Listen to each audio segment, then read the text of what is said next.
everyone, I'm Jules from Resin Jules, and today I'm going to show you how to create stunning coasters with the mouldd Resin Coaster Kit. Inside your kit you will find 1 litre of resin, your part A and your part B, 4 coaster moulds, mixing pots and stirrers, a set of 6 mica powders and a pack of gold foil. Today I'll be making 4 beautiful coasters and walking you through how I do it. So let's get started. With resin you get 2 parts, your part A, the resin, and your part B, the hardener. The first thing I've done is pre-warmed part A, the resin, in hot water. This makes it runnier, helps reduce bubbles and makes it easier to mix, especially in the colder temperatures. We always recommend warming your resin if your resin has been stored somewhere cool. You can keep it in a warm room near a radiator, or my preferred option is to stand it in some hot water. I boil the kettle, leave it to stand for 5 minutes, and then I pop the bottle in the water for 5 minutes. If your room is over 24 degrees, there's no need to pre-warm the resin. Next, I have covered my work area with a silicone mat, but an old plastic vinyl tablecloth works too. And I've put on my apron and my nitrile gloves. Make sure to dry down your bottle so there is no water still on it before pouring. Mould resin is a simple 1-to-1 mix. Each coaster requires 100 ml of total resin. That's 50 ml of part A and 50 ml of part B.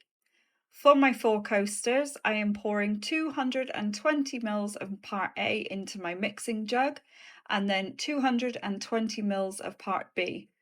This gives me a little extra to play with. I mix slowly for 3 to 5 minutes with the large blue stirrer, scraping the sides and the bottom of my jug to make sure that it's fully combined. I scrape the sides and bottom of the jug every 30 seconds to ensure proper mixing. Stirring slowly is key. Too fast and you will create lots of bubbles. Mixing is the most important step. Keep going until the resin is totally clear with no streaks or cloudiness. When you think it's clear, mix for 1 extra minute. If the resin isn't fully mixed, it can leave your finished pieces slightly soft or sticky. You can see at this point I am happy with how clear it looks and I can't see any streaks, so I'm done mixing. I always scrape any leftover resin off the stirrer and I will leave this resin to sit for up to 5 minutes to let any bubbles rise up. Now it is fully mixed, it's time to split the resin into smaller jugs, and this is where the fun starts. You could decide what colours to add to each. I will be doing 3 different designs today. I want to use gold foil and 3 different colours. I start by pouring a small amount of resin into each smaller jug and leaving some in the larger jug. I then add my chosen colours to each and the gold foil to the large jug and mix it in. When adding colour, you only need a small amount. Just a pinch of mica powder on the end of your purple stirrer is plenty. Once your colours are added, you want to mix it all in nicely so that there are no clumps and it is totally smooth. For my 4 designs today, I will be doing 2 50-50 pours, 1 clear with gold leaf and 1 flower design. Pouring slowly, I pour the blue and the gold leaf together so that they meet nicely in the middle, and then I do the same for the pink and gold leaf. Then I do 1 totally clear with gold foil, and then finally the flower design.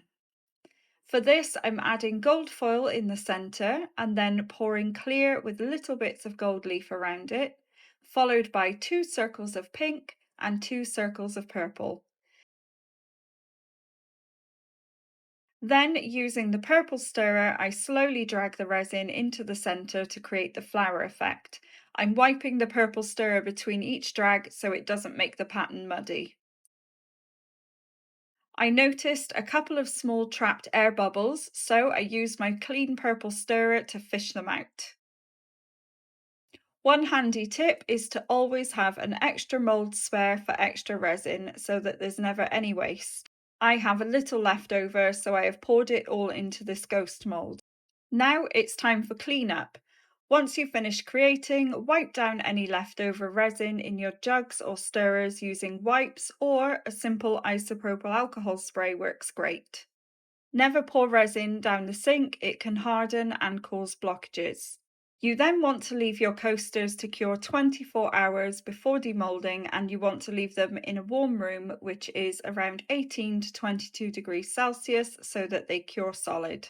Top tip: we recommend that they are left on a flat surface for 7 days, otherwise they can bend slightly. If they're still slightly soft after 24 hours, leave them in a warm room for another 48 hours and they should harden fully before demolding.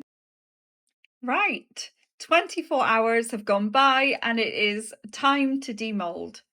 How absolutely beautiful are these? Oh my goodness, I am so pleased with how they've come out. They are so clear and so bubble free. The patterns are really, really pretty. I love the shades of these mica powders, and the petal one, the flower one, I am so pleased with. I love the patterns it's created, and that gold leaf in the middle really makes it pop. We hope this tutorial was super helpful, and if you want more detailed tutorials on working with resin, check out our other tutorials. Bye for now and happy crafting!